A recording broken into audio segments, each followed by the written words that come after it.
За сайн байцгаана уу үзэгчдээ. Цэнгэг усны нөөц байгаль хамгаалалт төвөөс бэлтгэн хүргэдэг энэ удаагийн подкаст маань эхлэхэд жилэн болсон байна. Бид өмнөх подкастаараа компост бордоо буюу хүнсний хог хаягдлаар хэрхэн органик хөрс хийх талаар мэдээлэл өгсөн бол энэ удаагийн подкастоор байгаль орчин уур амьсгалын өөрчлөлтийн яамны озоны үндэсний холбооны ахлах мэрэгчлэн Дулам Сөрөнгөөр оролцуулсан байна. Сайн байна уу? Танд энэ өдрийн мэнд хүргэе. Баярлалаа. Танд ч гэсэн энэ өдрийн мэнд хүргэе. За танаа одоо энэ озоны үндэсний холбоо нь одоо ямар үйл ажиллагаа явуулдаг вэ? Байгууллагынхаа талаар товчхон танилцуулбал. За озоны үндэсний алба буюу байгаль орчин уур амьсгалын өөрчлөлтийн яамны харьяанд ажилладаг.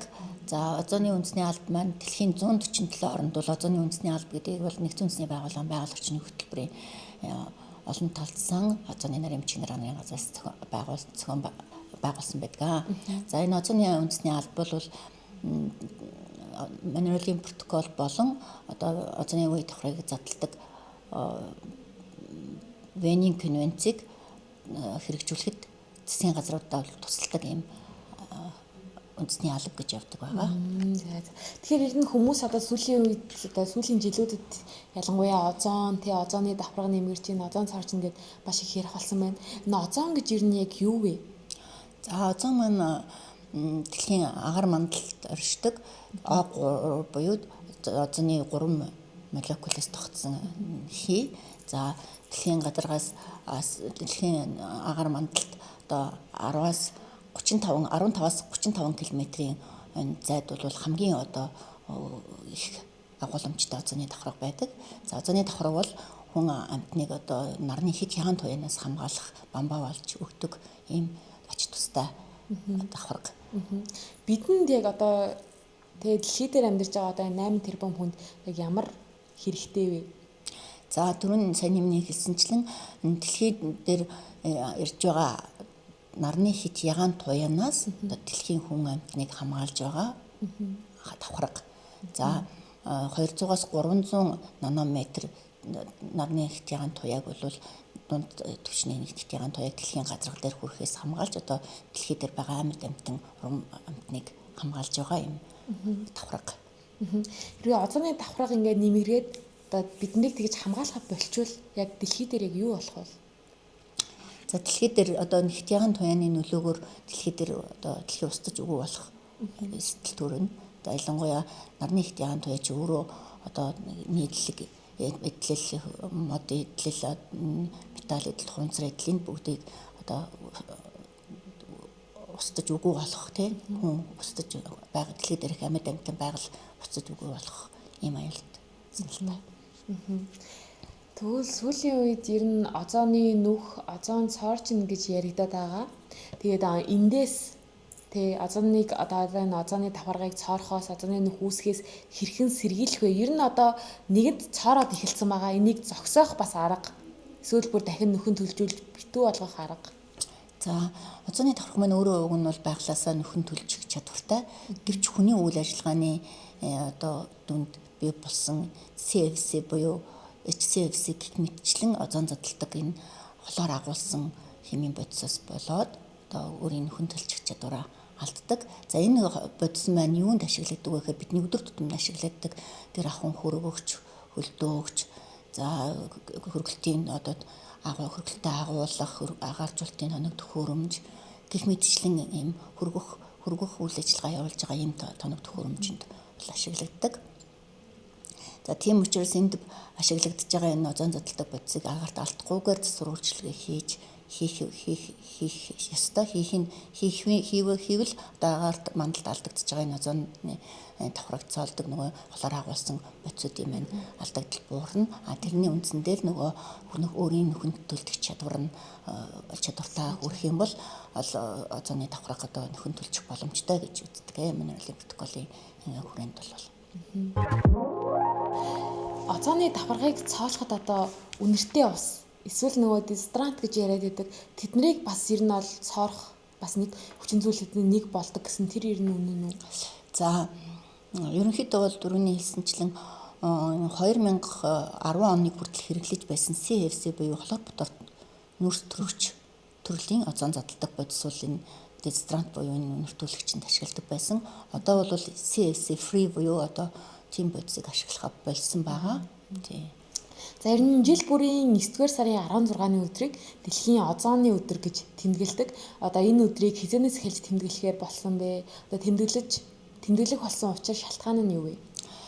За 1985 онд озоны үе давхрыг задлагдах бодисын тухай Монреалийн протоколд 24 орон гараа үсэг зурснаар хүчин төгөлдөр болсон. За тэр үеэс эхлээд нэгдсэн үндэсний байгууллага одоо ассамблеагаас бол жил бүрийн 9 сарын 16-ныг бол дэлхийн озоны өдрийг озоны давхрыг хамгаалах өдөр болгон томхоглосон. За тэр өдрөөс хойш бол тэмдэглэж ирсэн. За тухайн жилдээ бол тохирсон урайтай байдаг. За энэ жилийн хувьд бол шинжлэх ухаанаас дэлхийн нийтийн үйл хэрэг ирдэг гэсэн ийм урайнд ор тэмдэглэн өнгөрүүлж байна. Ер нь озоны үндэсний албан ер нь дэлхийн озоны өдрийг тохиолдуулаад ямар үйл ажиллагаа хийдэг вэ? Тэ иргэдэд одоо озоны талаар мэдээлэл өгөх үйл ажиллагаа ер нь явуулдаг уу? За энэ дэлхийн бүх улс оронд дэлхийн озоны давхрыг хамгаалах өдөр буюу 9 сарын 16-ныг өргөн цар хүрээтэй тэмдэглэдэг. Яаж тэмдэглэдэг вэ гэхээр одоо мэдээлэл сурталчилгааны ажлыг компани ажлуудыг өрнүүлдэг. За энгийн буюу олон нийтийн мэдээлэл сурталчилгааны хүрээнд бол маш олон одоо үйл ажиллагааг явуулдаг. За одоо очин үед бол энэ подкаст, за мэдээлэл сурталчилгааны брошюр, ном гарын авлага, за одоо зорилттой группүүд зориулж мэдээлэл сурталчилгааг бол явуулах тохиолдол байна. Бодлого боловсруулагч нар төхөөрөлтийн агааржуулалтын танигдах хөрөмжийн сурвалждаг, гайлын байгууллагын ажилчдад, за олон нийт сургуулийн хүүхдүүд гэх мэтчлэн энэ зорилттой бүлгүүдэд зориулсан зохион байгуулдаг. За Монголын озоны үндэсний албаны хувьд бол жил бүр хэвлэлийн баг хурал зохион байгуулах, за зохион байгуулж буй одоо хэвлэлийн баг хурлын үеэр телевиз ярилцлага өгөх, нийтлэл ярилцлага сонин сайтуудад мэдээлэл өгөх, за лекц их сургууль одоо мэргэжлийн боловсролын сургуулийн сурагч оюутнуудад лекц унших, одоо баримтат кино хийж телевизээр цацах гэх мэтчлэн ийм компани ажлуудыг өрнүүлдэг. За ерөнхийдөө одоо 20-од жилийн турш тий озоны үндэсний албан нь одоо 20 жилийн турш үйл ажиллагаа явуулж байгаа. Тэгээ ер нь бол 20 жилийн өмнөх хүмүүс озоны талаар юу гэж боддог байсан? Одоо тий 20 жилийн дараа хүмүүс озоны давхаргын талаар бас юу мэддэг? Бас энэ хоёрын хооронд одоо хичнээн тооны хүмүүс мэдлэг мэдээлэл авсан байх гэж бодож байна таны. За 20 жилийн өмнө бол озоны давхар гэхэд ерөнхийдөө бол пиронл гэдэг ийм ойлголтыг авдаг байсан баг. За өнөөгийн түвшинд бол хүмүүсийн ойлголт бол арай өөрчлөгдсөн гэж найдаж байна. Яагаад гэвэл одоо цаг үетэй мэдээллийн цар хүрээс ус нэмэгдэж байна. Одоо ухаалаг утаснууд бий болсон байна. Өшөө одоо химэл оюун ухаан бий болсон. Энэ мэтчлэнгээс эхлээд хүмүүс өдөр тутмын хэрэглээг маш сайн өргөн хүрээнд авч чадчихээн. За тэгээд дэлхийн хөгжлийн хандлагатай хөл нийлүүлэн алхдаг болж байна монголчууд. За тэр хэрээрээ одоо Монголын зах зээл дээр орлуулах бодистой хөргөлтэй гаржуулалтын тоног төхөөрөмжүүд маш ихээр орж ирж байна. Дээр нь дэлхийн нийтийн чиг хандлага одоо ногоон байх чиг хандлага руу явж байна. Тэрнтэй холбоотойгоор хүмүүс болоод албан байгууллагууд бол ногоон технологиг нэвтрүүлэх, ногоон хэрэглээг илүүд үзэх ийм хандлагатай болсон гэж үзэж байна. За ерөнхийдөө бол одоо гайлын байцаагч нарын хувьд бол 1200 гаруй гайлын байцаагчдыг сургацсан байна. За зөвхөн одоо 12-оос 25 оны үед шүү дээ. Тэрэн дээр урдах одоо 2010 он хүртэлхийг нэмэх юм бол 2000 гаруй байцаагчдыг сургасан байна. За мөн хөргөлтийн техникийн засвар инженер техник ажлуудын хүрээнд бол мөн адил бас 2000-аад хүмүүсийг бол энэ озон задлагдах бодисыг агаар алдалтгүйгээр засвар үйлчилгээ хийх, орлуулах бодисыг ашиглах, борлуулах технологиг ашиглах, нэвтрүүлэх тал дээр бол тогтчулсан байна. Мэргэжлийн компаниудаа оруулаад мөн одоо албан бус хүмүүс сурын техникчдийг оруулаад. Манай Монгол улсын хувьд ер нь бол озон бас харьцангуй хүн амын хувьд бага штэ тий 3 сая. Тэгэхээр ер нь озооны давхаргыг цоороход ер нь манай улсын хувьд одоо тэр зам манай иргэдийн хувьд тий одоо хэр их хор хөнөөл учруулж байгаа бол ер нь та юу гэж бодож байна? За энэ дээр одоо хүн амын хувьд хэр их орчруулах вэ гэдэг асуудал гэхээсээ илүү дэлхийн улс орнууд Монреалийн протоколоор ижилхэн үүрэг хүлээж байгаа. Үйлдвэрлэгч орн бол үйлдвэрлэл озон задлаг бодисгоо үйлдвэрлэлийг бууруулах, за хэрэглэгч импортлогч орн бол хэрэглээг ууштай бууруулах үүргийг хүлээдэг. За энэ хүрээнд бол Монгол улс дэлхийн нийтийн хүрээнд өмнө ижилхэн л одоо тусгай тогтсон улсын хувьар үүрэг хүлээдэг. За манай улс цөөхөн хүн амтай бага одоо нөлөө үзүүлнэ гэх юм байхгүй. Харин ч тэр тусмаа манай улсын хувьд одоо техник технологийн тутмаг байдал, хүн хүчний чадвараас хамаарат харин ч одоо озон задлалтай бодисыг агарт одоо их алдах магадлал өндөртэй. Тийм учраас бид бага одоо озон задлахад бид нар бага нөлөөлж байгаа гэсэн тийм асуудал бол ярих нь учир дутагдaltaа гэж бодож байна. Ер нь л одоо ингээд гадуур явж явах ч гэсэн цахим марч гэсэн ер нь хаа сайгүй л тий эйр кондишн автомашины эйр кондишн цэнэглэн тий яг ахуйн нөхцөл одоо хөргөчний эйр кондишн цэнэглэн гээл байдаг. Тэгээ тэр хүмүүс яг бүгдийн мэргэжлийн сертификаттай байдаггүй тий бас магадгүй юм тий зүгээр л нөгөө би чадна гэдэг хүмүүс ирээд одоо цэнэглэх явцдаа алддаг одоо магадгүй тухайн орчинд байгаа хүмүүст эрүүл мэндийн хувьд ч юм уу одоо ямар хүчин зүйлүүд тулгарх боломжтой вэ?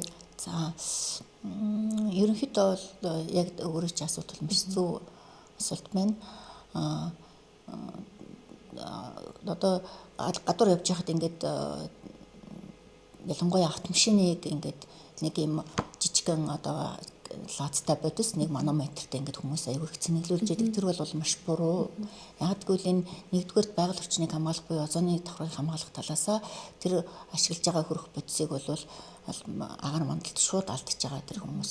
Тэр хүмүүс бол одоо яг үнэндээ бол би чадна буюу зүгээр л одоо мэдрэмжээр хийж яах гэсэн үг.